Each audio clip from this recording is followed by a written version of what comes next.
भाग्यशाली बहू। एक दिन सास को उनकी सहेली का फोन आया कि शीतल बेटे की शादी में नहीं आई।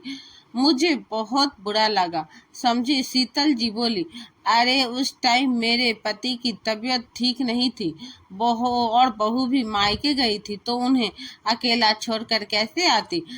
चल कोई बात नहीं, मेरे ही ऐसे ही किसी दिन मिलने आ जाना। आकर मेरी बहू देख लेना, बहुत सुंदर है। पता है 8 लाख की कार मिली है दहेज में।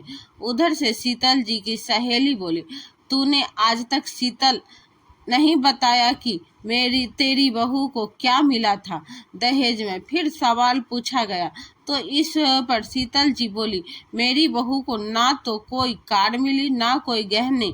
ये सब किचन में काम कर रही बहू सुन रही थी और शर्मिंदा हो रही थी। पर कुछ ही देर में फिर सास बोली, मेरी बहू तो अपनों के चेहरे पर मुस्कान लाने का हुनर सीख के आई है, अपने ससुराल को संभालने की कला साथ लाई है, अच्छे संस्कार और शर्म हाय लाए, इज्जत बड़ों का आदर सम्मान करने का हुनर लाई है, हमारे पति को खुश करने की माँ से प्रेरणा साथ लाई है। इन सब के सामने ये कार गहने और सोना चांदी कुछ मायने नहीं रखता। मुझे तो वैसे भी एक बेटी चाहिए थी, ये सब तो मेरे पास पहले से ही मौजूद है। मुझे मेरे बेटे के लिए एक बेटी मिल गई जो उसे संभालती है, उसका ख्याल रखती है और उसे सही रास्ता दिखाती है। मुझे ऐसी बेटी शिखा के रूप में गई है। ये कह के सास ने फोन रख दिया। बाद में करूंगी। अब बहू ने ये सब सुना तो उसे यकीन नहीं हुआ कि सास मेरी इतनी तारीफ कर रही है। बहू किचन से निकलकर आई, मुस्कुराते हुए बोली, मम्मी जी खाना बनाने में अभी वक्त है, कुछ खाएंगे जब तक मैं ला दूं।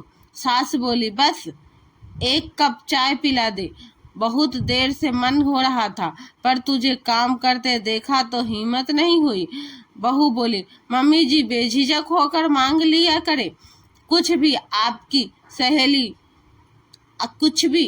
आपकी पहले दूंगी, फिर भी कोई काम करूंगी। सास मुस्कुराते हुए बोली, चल 2 कप चाय बना, माँ बेटी साथ पियेंगे। बहू बोली, मम्मी जी आपकी सारी बातें मैंने सुन ली थी, मैं बहुत भाग्यशाली हूँ जो आप जैसी सास मिली है। इस जमाने में भी बहू को बेटी मानती है।